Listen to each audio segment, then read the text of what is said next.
बदलापूरमधील घटनेचे तीव्र पडसाद राज्यभर उमटताना दिसत आहेत। विरोधकांनी या प्रकरणात सत्ताधाऱ्यांवर जोरदार टीका केली आहे। राज्यात कायदा आणि सुव्यवस्था राहिली नाही, लाडकी बहीण योजना नको तर सुरक्षित बहीण योजनेची महाराष्ट्राला गरज असल्याचं विरोधक म्हणतायत। त्यामुळे महायुती सरकारकडूनही आता विरोधकांना जशास तसं उत्तर दिलं जाते। सरकार आरोपीला कायद्यानुसार कडक शासन करेल।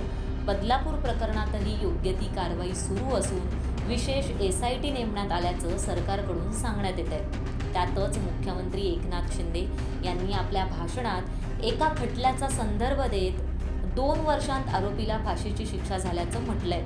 आता त्या घटनेवरून विरोधकांनी सरकारला प्रश्न विचारले असून सत्ताधारी पक्षाच्या नेत्यांनीही यावर आता प्रत्युत्तर द्यायला सुरुवात केली आहे। काँग्रेसमधून शिवसेना शिंदे गटात आलेले खासदार मिलिंद देवरा यांनी मुख्यमंत्री एकनाथ शिंदेंनी उल्लेख केलेल्या संपूर्ण घटनेचा तपशीलच सादर केलाय। तसंच ही घटना नेमकी कधी घडली, त्यात कधी चार्जशीट दाखल झालं आणि न्यायालयात कधी शिक्षा सुनावण्यात आली याची इत्थंभूत माहिती त्यांनी दिली आहे।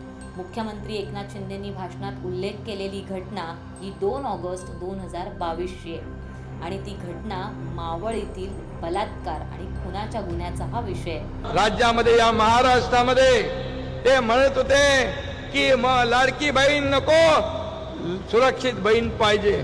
मी आपल्याला सांगतो 2 महिन्यापूर्वी 3-4 महिन्यापूर्वी एक अशीच घटना घडली माझ्या बहिणीबरोबर आणि त्याला फास्ट ट्रॅक केसवर आम्ही चालवलं, स्पेशल वकील दिले, एव्हिडन्स दिले, पोलिसांनी सगळं जे मेहनत केली आणि त्या आरोपीला 2 महिन्या केस मध्ये लागले आणि त्याला फाशीची सजा झाली।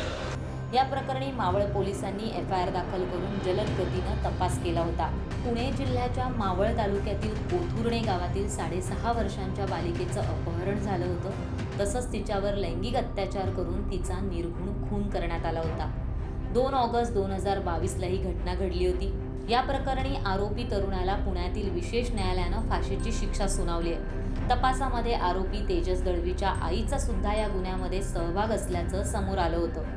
मुलानं केलेल्या कृत्यानंतर गुन्ह्यातील पुरावे नष्ट करण्यासाठी आईनंच मदत केल्याचं तपासामध्ये समोर आलंय। त्यामुळे तिला सुद्धा 7 वर्षांच्या कारावासाची शिक्षा सुनावण्यात आली आहे। 23 मार्च 2024 रोजी या प्रकरणातील पुण्यातील न्यायालयानं या नराधमाला फाशीची शिक्षा सुनावली होती।